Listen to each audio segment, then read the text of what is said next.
Hello everyone, this is Ashutosh and you're watching Medutainment. So guys, I'm back again after a very long time, sort of busy due to the hectic busy schedule of exams and academics. So as today in this video, we are going to talk about a very special topic of neurosurgery, that is Dandy-Walker syndrome. But before moving on, if you are new on this channel, then please consider subscribing it and hit that notification bell to stay updated with the channel.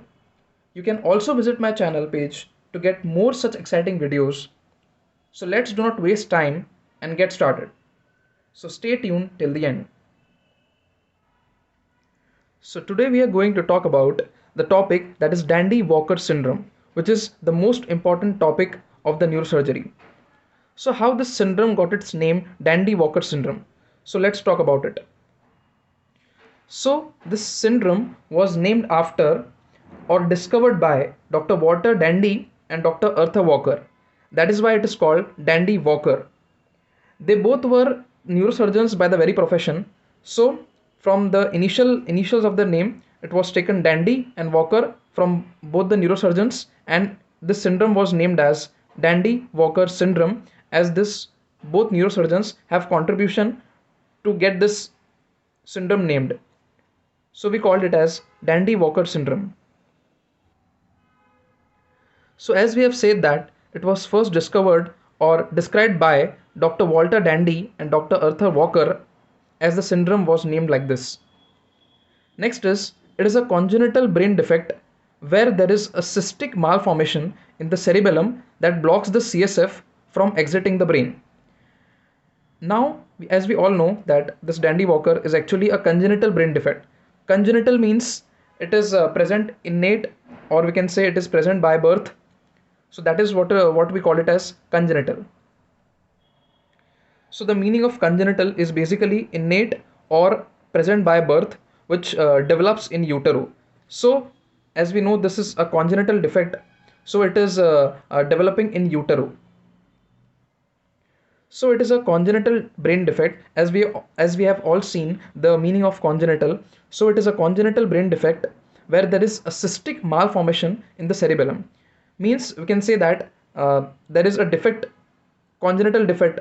So the cerebellum is actually malformed, or it is not formed or incompletely formed cerebellum, and there is cystic malformation. Means there is cyst like, or we can say a mass which is present in the posterior fossa where the cerebellum is present. So as it is written, it is a congenital brain defect where there is a cystic malformation in the cerebellum that blocks the CSF from exiting the brain. As we all know that anterior to this cerebellum we have the fourth ventricle. So if the cystic malformation takes place and it keeps on increasing in size, then it will ultimately blocks the CSF pathway, uh, which is basically the fourth ventricle. So if the fourth ventricle gets pressed, then ultimately we have this blockage of the CSF flow. तो ultimately क्या होने वाला है कि CSF flow का जो pathway है वो अल्टीमेटली ब्लॉक हो जाएगा बिकॉज ऑफ दिस सिस्ट और because of this mass like structure formed in the posterior fossa. That is why it is return कि वो कॉन्जेनिटल ब्रेन डिफेक्ट है और सिस्टिक मालफॉर्मेशन हो रहा है हमारे सेरेबेलम में, और अल्टीमेटली वो ब्लॉक कर रहा है हमारे CSF को फ्रॉम एग्जिटिंग द ब्रेन. तो अब जब ये कंप्रेस होने वाला है तो CSF ब्लॉक होगा, तो उसकी वजह से अल्टीमेटली क्या होने वाला है, this results in increased ICP and can affect the cerebellum's ability to control motor skills like walking. अब जब फोर्थ वेंट्रिकल और जो CSF पाथवे है वो ब्लॉक होगा तो अल्टीमेटली हमारा जो इंट्राक्रेनियल प्रेशर है वो रेज होने वाला है, बिकॉज जो फ्लो है वो स्टॉप हो गया है. तो ICP हमारा अल्टीमेटली इंक्रीज होगा और उसकी वजह से जो सेरिबेलम के फंक्शंस होते हैं जैसे कि balance, equilibrium, posture, controlling the body, tone etcetera, वो सारे अफेक्ट होंगे. तो उसकी वजह से हमारे जो स्किल्स होते हैं जैसे कि वॉकिंग वगैरह, they will be get affected. तो ये सारी चीज़ें हमको देखने को मिलने वाली है. अब ये जो डेवलपमेंटल एनामली है, बिकॉज हमको पता है कि ये कॉन्जेनिटल है, यानी कि बाय बर्थ इन्नेटली प्रेजेंट है, तो इसलिए हमने इसको बोल दिया है developmental anomaly. So let's see what this rare developmental anomaly comprises of, that is to say the Dandy Walker syndrome. तो हम देखते हैं कि इस डेवलपमेंटल एनामली में हमको क्या क्या देखने को मिलता है. So let's see. The very first point is dilatation of the lateral and third ventricles, but to a lesser extent than the fourth ventricle. मतलब हमको पता है कि फोर्थ वेंट्रिकल तो कंप्रेस होने वाला है बिकॉज वो सिस्टिक मालफॉर्मेशन हो रहा था सेरिबेलम के उधर, तो फोर्थ वेंट्रिकल तो सबसे ज़्यादा इफेक्ट होने वाला है। पर उसके अलावा लेटरल और थर्ड वेंट्रिकल जो है उनका जो डायलेटेशन है वो फोर्थ वेंट्रिकल के मुकाबले थोड़ा सा जो है वो कम होने वाला है because they are not located close to this location. तो इसीलिए फोर्थ वेंट्रिकल ज़्यादा इफेक्ट होगा as compare to third and the lateral ventricle. तो इसका डायलेटेशन जो है वो फोर्थ वेंट्रिकल पे ज़्यादा दिखेगा एज कम्पेयर टू लेटरल और third ventricle. The very next point is widely separated hypoplastic cerebellar hemispheres with a small hypoplastic vermis displaced rostrally. Now let's see the meaning of what is hypoplastic and how this is affecting this part.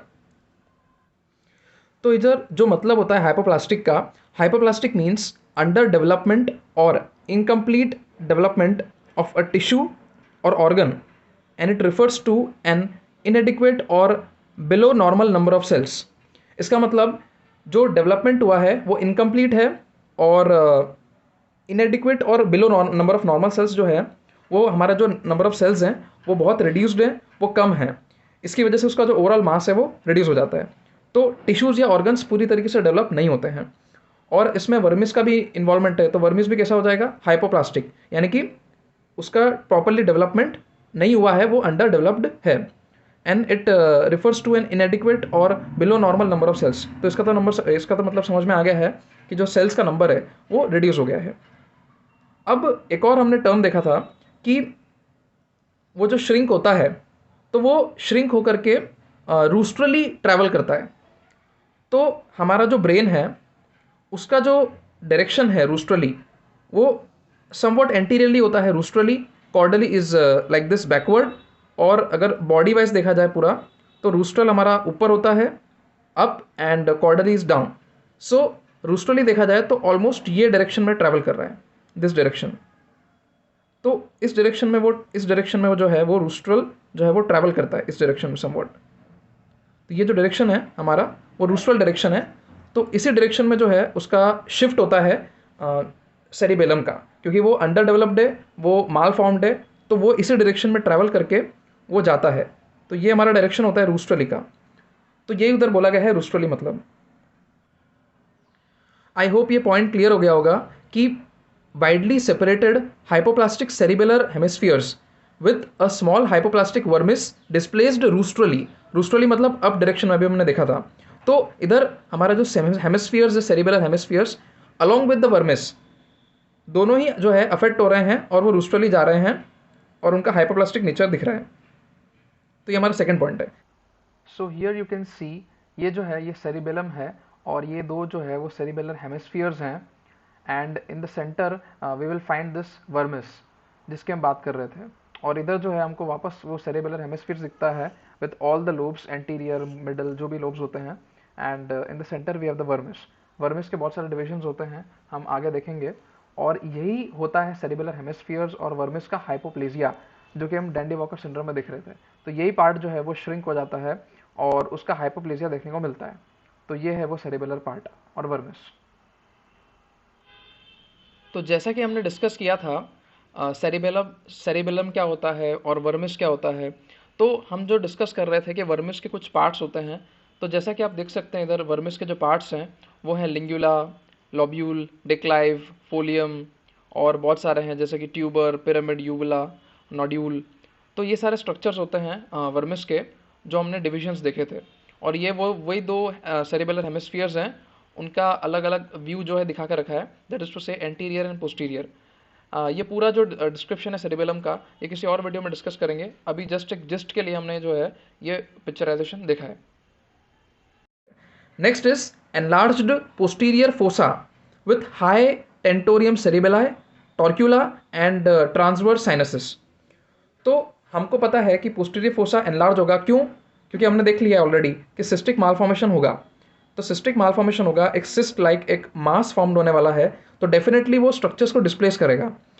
तो इधर जो structures displace हो रहे हैं वो हमारे हैं high tentorium cerebelli, torcula and transverse आनाई, ये एक्चुअली हाई अप ट्रैवल कर जाएंगे, बिकॉज वो सिस्टिक मालफॉर्मेशन हो रहा है, तो वो उसको जो सिस्टिक मालफॉर्मेशन है वो उसको ऊपर की तरफ जो है वो ऊपर की तरफ ट्रांसफ़र करेगा। तो उसकी वजह से जो है वो अल्टीमेटली पोस्टीरियर फोसा जो है वो एनलार्ज हो रहा है, तो उसकी वजह से सारे स्ट्रक्चर्स अप शिफ्ट हो रहे हैं ऊपर की तरफ high. So we say that enlarged posterior fossa with high tentorium cerebelli, torcula and transverse sinuses. अब हम इन टर्म्स का मतलब देख लेते हैं कि टेंटोरियम सेरिबेलाई, टॉर्क्यूला और ट्रांसवर्स साइनसेस क्या होते हैं। और ये जो सारे स्ट्रक्चर्स हैं, ये जो मैंने अभी नाम लिए हैं, इनके हम डायग्राम्स के थ्रू भी एक्सप्लेनेशन देखेंगे आगे, बट अभी के लिए फिलहाल इसका मतलब समझ लेते हैं कि इनका मतलब क्या होता है। So as we are discussing this terms, तो सबसे पहला टर्म है हमारा टॉर्क्यूला और टॉर्क्यूलर हेरोफाइली। तो हमको पता है हमारे ब्रेन में बहुत सारे साइनसेस होते हैं जिनका फंक्शन है कि हम हमारे सारे जो वेस्ट मटेरियल है वो अलग अलग एरियाज ऑफ द ब्रेन से ड्रेन करना। तो जो टॉर्क्यूला होता है वो इन सब साइनसेस का बेसिकली कन्फ्लुएंस होता है। कन्फ्लुएंस मतलब मीटिंग टुगेदर, तो कन्फ्लुएंस ऑफ साइनसेस।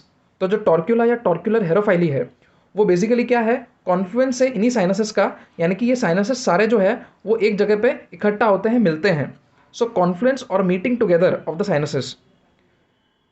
तो इसको हम डायग्राम के थ्रू भी देखेंगे कि उनका कॉन्फ्लुएंस कैसे होता है और कैसे उधर 3 से 4 साइनसेस अलग अलग आके मिलते हैं हमारे ऑक्सीपिट रीजन में।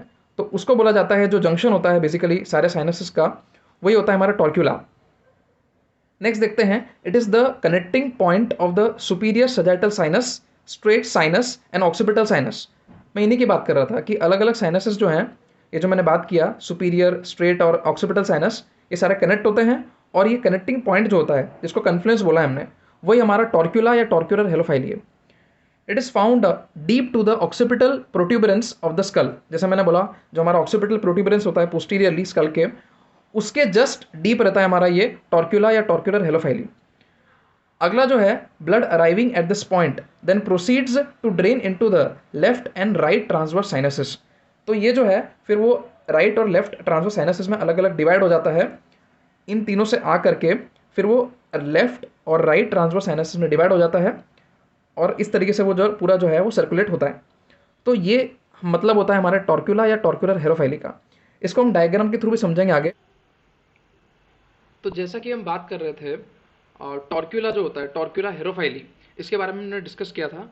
तो टॉर्क्यूला जो है हमने बोला था कॉन्फ्लुएंस ऑफ साइनसेस होता है, यानी कि हमको जो है वो साइनसेस एक साथ मिलते हैं और इधर जो है एक जंक्शन बनाते हैं, उसी को बोलते हैं टॉर्क्यूलर हेरोफाइली। तो ये आप देख सकते हैं इधर, जैसे कि ये सुपीरियर सजेटल साइनस और ये हमारा straight sinus, here here we have the occipital sinus. तो बहुत सारे साइनसेस इधर कन्फ्लुएंस बना रहे हैं, और जिसको बोलते हैं हम लोग टॉर्क्यूलर हेरोफाइली। और ये जो है ये डीप लोकेटेड है टू द पोस्टीरियर, और we can say the occipital protuberance के जस्ट पोस्टीरियरली डीप लोकेटेड है हमारा टॉर्क्यूलर हेरोफाइली। तो एक्चुअली इधर दिख भी रहा है कि इधर हमारा लोकेटेड है ये।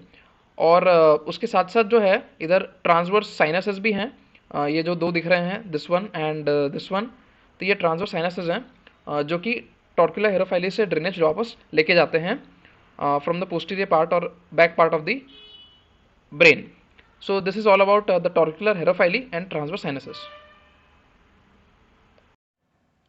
हमारा जो अगला टर्म है वो है टेंटोरियम सेरिबेलाई। तो टेंटोरियम सेरिबेलाई जो है, it is an arched fold of dura mater that covers the upper surface of the cerebellum and also supports the occipital lobes of the cerebrum. यानी कि हमारा जो सेरिबेलम होता है उसका अपर सरफेस को ये टेंटोरियम सेरिबेलाई जो है वो कवर करता है। तो ये एक क्या है, ड्यूरामेटर की शीट है।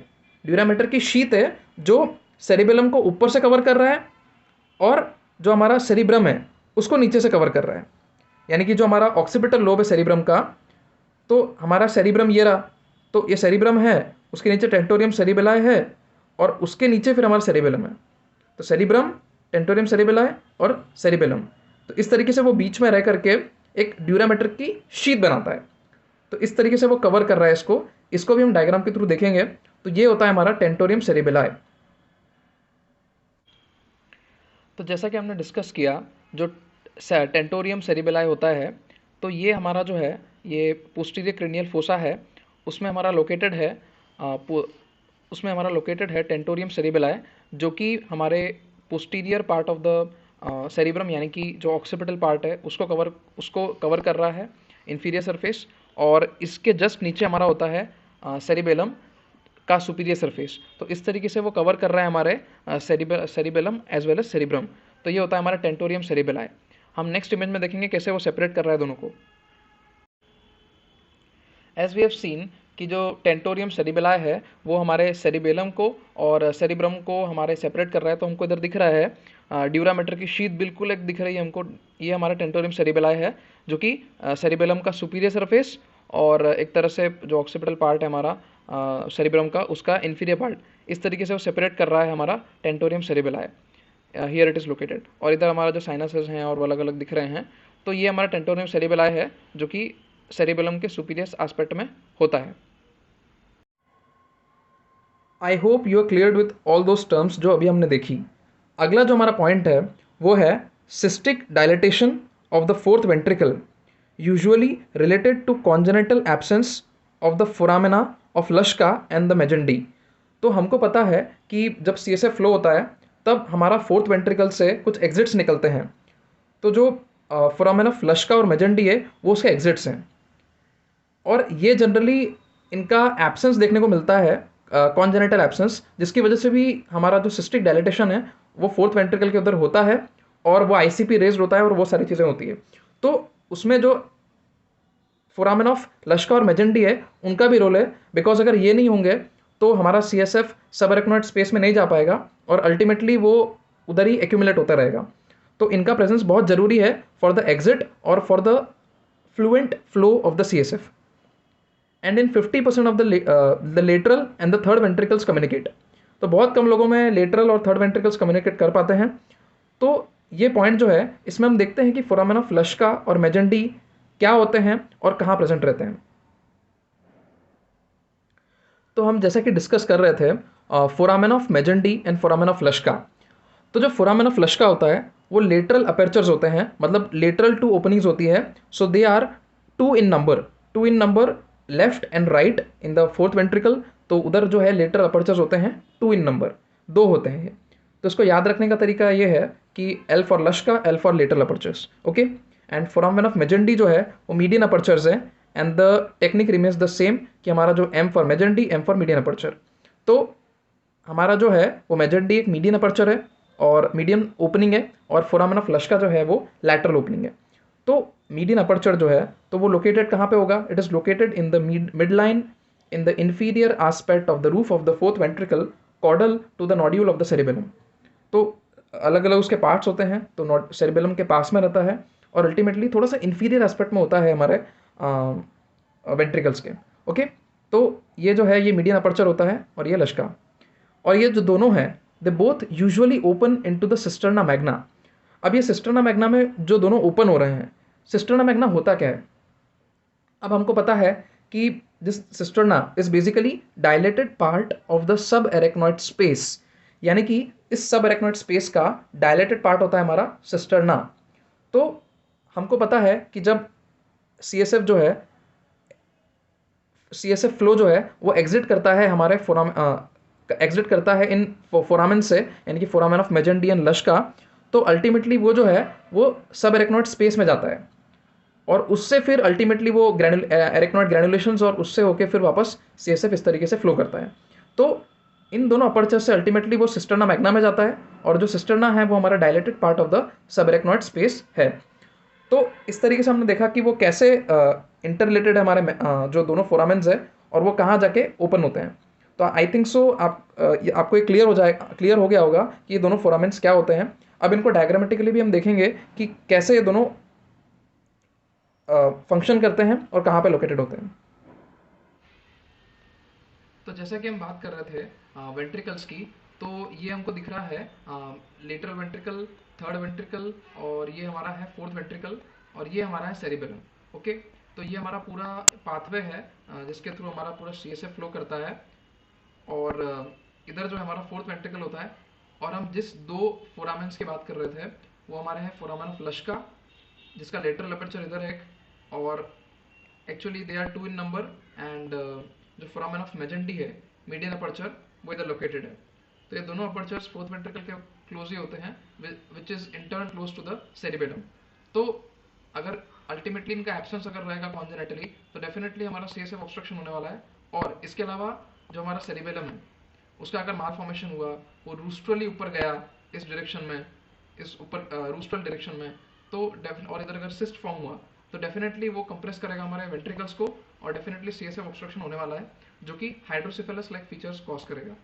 तो ये पूरा हमारा जो पाथवे होता है, ये पाथवे है, ये वेंट्रिकल्स हैं और ये हमारे अपर्चर्स हैं जो कि हमने ऑलरेडी डिस्कस कर चुके हैं। तो this is all about the apertures and the ventricles and cerebellum, और इसको सीएसएफ पाथवे में और डिटेल में डिस्कस करेंगे। अभी के लिए इतना ठीक है। सो I think so in terms का मतलब क्लियर हो गया होगा और हमारा जो फोर्थ पॉइंट है वो क्लियर है हमको।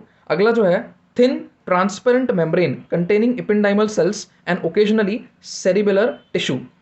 तो जो इपेंडाइमल सेल्स है वो हमारे लाइनिंग करता है इन वेंट्रिकल्स को ही। तो हम इसका मतलब देखते हैं कि वो कैसे, क्या होता है इपेंडाइमल सेल्स, और इस पॉइंट का मतलब उससे कोरिलेटेड कैसे है। तो जो एपेंडाइमल सेल्स होते हैं they are neuroepithelial multiciliated cells lining the spinal cord and the cerebellar ventricles, controlling the production and the flow of CSF and waste clearance. तो जैसा कि हमने बोला था कि ये लाइनिंग कर रहे हैं हमारे वेंट्रिकल्स को और अल्टीमेटली ये सीलिया की लाइनिंग है। तो ये हमारे प्रोडक्शन ऑफ सीएसएफ को कंट्रोल भी करते हैं और मेन वेस्ट क्लियरेंस करते हैं by the movement of the cilia. तो एपेंडाइमल सेल्स का उधर रोल ये है। तो ये इस तरीके से वो रिलेटेड है हमारे एपेंडाइमल सेल्स उधर। तो ये भी कहीं ना कहीं अच्छे से फॉर्म नहीं होते हैं। तो इनका अगर आउटपुट नहीं आएगा, अगर ये जो है सीएसएफ के प्रोडक्शन को कंट्रोल नहीं करेंगे, वेस्ट क्लियरेंस नहीं करेंगे, तो अल्टीमेटली हमको एक सिस्टिक डायलेटेशन देखने को मिल सकता है। तो एपेंडाइमल सेल्स का भी बहुत इंपॉर्टेंट रोल है in the flow of CSF. तो इसीलिए ये भी माल फॉर्म्ड होता है एक तरह से कहीं ना कहीं हमारे डैंडी वॉकर सिंड्रोम में। आई होप आपको सारे फीचर्स और जो रिलेटेड है हमारे डेवलपमेंटल एनामली के रिलेटेड वो क्लियर हो गए होंगे। तो हम नेक्स्ट चीज़ पे मूव करते हैं, नेक्स्ट टॉपिक पे, जो कि हमारा है क्लिनिकल फीचर्स। तो जो क्लिनिकल फीचर्स हैं इसके हमारे डैंडी वॉकर सिंड्रोम में, वो इन्फेंट्स में जो है वो हमको क्लिनिकल फीचर्स ऑफ हाइड्रोसिफेलस देखने को मिलेगा। तो हाइड्रोसिफेलस हम ऑलरेडी डिस्कस कर चुके हैं कि उसमें क्या क्या क्लिनिकल फीचर्स हमको दिखते हैं। तो आपने हाइड्रोसिफेलस पढ़ा ही होगा या फिर हम आगे आने वाले वीडियोस में डिस्कस करेंगे अबाउट हाइड्रोसिफेलस। तो हाइड्रोसिफेलस के जो क्लिनिकल फीचर्स हैं एक जिस्ट में बताऊं तो वो सारे हैं हमारे सरकमफेरेंस हमारा अफेक्ट होता है, लार्ज हेड हो सकता है, हमारे जो फॉन्टानेल्स है यानी कि इन्फेंट्स के जो फॉन्टानेल्स है वो अफेक्ट होते हैं, सन सेटिंग अपीयरेंस दिखता है, आईसीपी जो इंट्राक्रेनियल प्रेशर है वो रेज हो जाता है, जिसमें कि हेडेक, पैपिलो इडीमा, वॉमिटिंग ये सब दिखती है, dementia, ataxic gait, consciousness impaired, mental retardation, ये सारे हमको क्लिनिकल फीचर्स हाइड्रोसिफेलस में दिखते हैं। और भी बहुत सारे क्लिनिकल फीचर्स हो सकते हैं बट ये मेन जो क्लिनिकल फीचर्स हैं हमको हाइड्रोसिफेलस में दिखते हैं। तो ये टॉपिक अलग है, ये हम किसी और वीडियो में डिस्कस करेंगे। बट हमको ये समझना चाहिए कि इधर हमारा जो सीएसएफ फ्लो है उसका कहीं ना कहीं ऑब्स्ट्रक्शन या फिर बोल सकते हैं हम लोग ऑब्स्ट्रक्शन हमको देखने को मिल रहा है। तो हाइड्रोसिफेलस के डेफिनेटली क्लिनिकल फीचर्स आएंगे ही। इसके अलावा हमारा जो है वो प्रोमिनेंट ऑक्सीपुट दिखता है, क्योंकि सीएसएफ एक तो पहले तो सिस्ट फॉर्मेशन हो रहा है हमने जो देखा था, और फोर्थ वेंट्रिकल्स भी डायलेट हो रहे हैं। तो दोनों का इफेक्ट डेफिनेटली हमारे ऑक्सीपुट में देखने को मिलेगा और हमको उधर एक प्रोमिनेंसी दिखेगी अलग से जो कि नॉर्मल हेड से अलग होगा। तो इन्फेंट्स में यूजुअली ये दिखता है। इसके अलावा हमारा जो चाइल्डहुड है उसमें क्या देखने को मिलेगा कि सेरेबेलियरी डिस्फंक्शन, एटेक्सिया, ऑब्वियसली एटेक्सिया देखने को मिलेगा बिकॉज सेरिबेलम इन्वॉल्व हो रहा है। तो सेरिबेलम के जो भी फंक्शंस हैं वो इम्पेयर्ड हो रहे हैं, जो मैंने डिस्कस किया था ऑलरेडी कि पोस्चर, टोन, इक्विलिब्रियम। तो डेफिनेटली जो गेट को कंट्रोल करता है, जो हमारे बैलेंस को कंट्रोल करता है, अगर वो अफेक्ट हुआ तो डेफिनेटली हमारा एटेक्सिया दिखेगा, क्योंकि मेन फीचर हमारा सेरिबेलम का सबसे पहले आता है एटेक्सिया। दूसरा दिखता है स्पास्टिसिटी और हमको दिखता है डिलेड डेवलपमेंट। तो हमारे कुछ ट्रैक्ट्स भी इन्वॉल्व हो सकते हैं इसमें, तो उसकी वजह से भी हमारा जो टोन का और मसल्स का वो हमको इम्पेयर्ड देखने को मिलता है। अगला जो है सीजर्स, सीजर्स है, विजन प्रॉब्लम है या एबनॉर्मल ब्रीदिंग, इस तरह की प्रॉब्लम्स भी हमको देखने को मिल सकती है because it is ultimately related to brain and its structures. तो ये सारे प्रॉब्लम्स भी हमको कहीं ना कहीं दिखेगी, जिसमें कोई ना कोई नर्व कंप्रेस हो रही होगी, कोई क्रेनियल नर्व्स भी इन्वॉल्व हो सकती है क्योंकि हाइड्रोसेफेलस हो रहा है। तो ये सारी चीज़ भी हमको देखने को मिलेगी। तो ये ब्रॉड क्लिनिकल फीचर्स है हमारे ओवरऑल डैंडी वॉकर सिंड्रोम के। So let's move on to the next topic. तो हमारा जो अगला टॉपिक है या पॉइंट है वो है इन्वेस्टिगेशन। तो हम जो डैंडी वॉकर को इन्वेस्टिगेट करते हैं वो पहला तो है स्कल एक्सरे, बिकॉज ये वो एरिया में ज़्यादा इफेक्ट कर रहा है। तो usually shows elevation of the transverse sinuses and occipital bulging confirming the presence of an enlarged posterior fossa. तो डेफिनेटली हमारा जो है वो हमने साइनसेस का और बहुत सारी चीज़ों का एलिवेशन होता है, और क्योंकि वो मालफॉर्म्ड है, इसके अलावा ऑक्सीपिटल बल्जिंग है क्योंकि सिस्ट फॉर्मेशन है, या फिर इस तरह की चीज़ें हमको देखने को मिलेगी। तो पोस्टीरियर फोसा बहुत ज़्यादा इम्पेयर्ड होने वाला है, उधर एक अलग सा एनलार्जमेंट हमको दिखेगा जो कि ऑक्सीपुट पे आएगा। तो ये हमको स्कल एक्सरे में देखने को मिलेगा। और इसके अलावा जो है हमारा जो है हम देख सकते हैं सिटी स्कैन एमआरआई। तो सिटी स्कैन हमको डायलेटेड फोर्थ वेंट्रिकल दिखा सकता है। बाकी एमआरआई में भी जो है वो क्लियरली दिखता है हमारा डैंडी वॉकर सिंड्रोम कि किस तरीके से वो हमारा जो वेंट्रिकल्स है और बाकी स्ट्रक्चर्स को कंप्रेस कर रहा है। और अगर ये कॉम्प्लिकेशन बढ़ा तो और भी चीज़ें हो सकती है, हर्नियाज वगैरह, सब फाल्सिन और ये सब चीज़ें, बट ये तो बहुत रेयर कैटेगरी है कि वो ये चीज़ें भी हो सकती है। तो हमको ब्रॉडली इन्वेस्टिगेशंस के लिए स्कल एक्सरे और सिटी स्कैन एमआरआई की नीड होती है। उससे हम पता लगा सकते हैं कि उसको डैंडी वॉकर है कि नहीं, और क्या और कोरिलेटेड या एसोसिएटेड सिम्टम्स हो सकते हैं वो भी हमको उससे पता चल सकता है। तो इसको भी हम देखेंगे डायग्राम्स के थ्रू अलग अलग कि कैसे हमारा एमआरआई दिखता है। शॉर्टली हम डिस्कस करेंगे कि डायग्राम में एमआरआई में डैंडी वॉकर सिंड्रोम कैसे दिखता है। So as for now let's move on to the next topic. तो हमारा जो डैंडी वॉकर मालफॉर्मेशन होता है ये उसकी इन्वेस्टिगेशन स्कैन्स है। तो नॉर्मली हमको जो दिखता है, नॉर्मली ब्रेन डेवलप्ड है, ये हमारा सेरिबेलम है, ये हमारा फोर्थ वेंट्रिकल है, ये हमारा ब्रेन स्टेम है, और उसके जो मेडुला और बाकी सारी चीज़ें हैं, मिड ब्रेन वगैरह, हाइपोथैलेमस एंड ऑल, तो ये सारे फाक सेरिब्रा एंड ऑल, तो ये सारी चीज़ें इसमें नॉर्मली हमको दिखती है। तो cerebellum is in its place and all, fourth ventricle सब बढ़िया है, everything is all okay.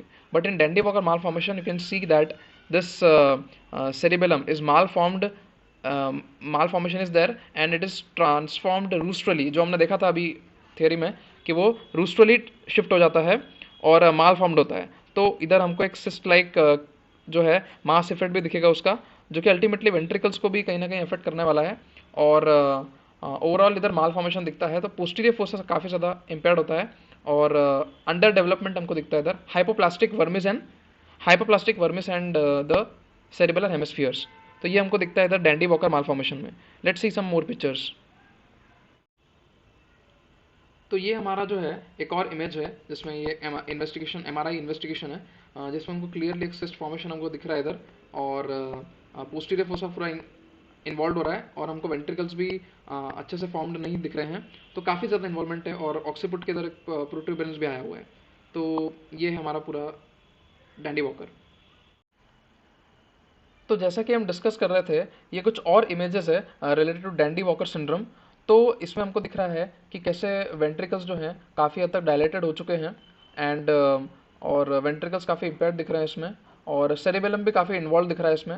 Normal structures जो हैं वो डिस्टर्ब हो चुके हैं, and in this you can clearly make out कि इधर हमको सिस्टिक एनलार्जमेंट दिख रहा है पूरा, और जो कि दूसरे स्ट्रक्चर्स को भी कंप्रेस कर रहा है और बाकी चीज़ें कॉज कर रहा है, इंट्राक्रेनियल प्रेशर रेज हो रहा है। इधर यू कैन सी कि सिस्टिक मालफॉर्मेशन क्लियरली दिख रहा है हमको कि कैसे वो एनलार्ज हो रहा है और चीज़ें कंप्रेस कर रहा है। Here also you can make out इधर पूरा कैसे वो एनलार्जमेंट जो है वो कंप्रेस कर रहा है स्ट्रक्चर्स को, और इधर भी जो है सेरिबेलम जो है वो माल फॉर्म्ड है, और एक तरह से जो है वो कंप्रेस कर रहा है स्ट्रक्चर्स को, प्लस जो वेंट्रिकल्स है वो पूरी तरीके से जो है फॉर्म नहीं दिख रहे हैं। इसके अलावा सिटी स्कैन भी देख सकते हैं आप, इधर क्लियरली हमको दिख रहा है कि वो कैसे कंप्रेस कर रहा है। तो ये हमारे स्ट्रक्चर्स हैं related to Dandy Walker syndrome, कि कैसे वो वेंट्रिकल्स को अफेक्ट करता है, सीएसएफ फ्लो को ऑब्स्ट्रक्ट करता है, और बाकी सारे क्रेनियल नर्व्स और बहुत सारी चीज़ों को वो इम्पेक्ट करता है। तो इस तरीके से वो अफेक्ट कर रहा है चीज़ों को, and this is all about dandy Walker syndrome. So let's discuss about the management part of the Dandy Walker syndrome. तो हमको पता है कि हमारा जो वेंट्रिकल्स है और हमारा सीएसएफ है उसका मेन इन्वॉल्वमेंट हो रहा है, तो उसको जो है वो कहीं ना कहीं हमको ड्रेन करना ज़रूरी है। तो हमारे जो मेथड्स होते हैं कि हम मैनेजमेंट में क्या करेंगे डैंडी वॉकर के, so let's C. When the dilated fourth ventricle communicates with the rest of the ventricular system, a cystoperitoneal shunt suffices and helps maintain patent equipment। तो ये जो है हमको दिख रहा है कि इधर जो है हमको पहले तो मेन तो सिस्ट ड्रेन करना है। हमको पता है कि भाई सिस्टिक एनलार्जमेंट हो रहा है, सिस्टिक मालफॉर्मेशन है, तो डेफिनेटली सिस्ट को पहले ड्रेन करना ज़रूरी है, नहीं तो वो मास इफेक्ट अपना दिखाता रहेगा और बाकी स्ट्रक्चर्स को कंप्रेस करता रहेगा। तो the very first thing is to drain this cyst from the posterior fossa. तो हमको एक शंट लगाना पड़ेगा उसके लिए, that is to say the cystoperitoneal shunt.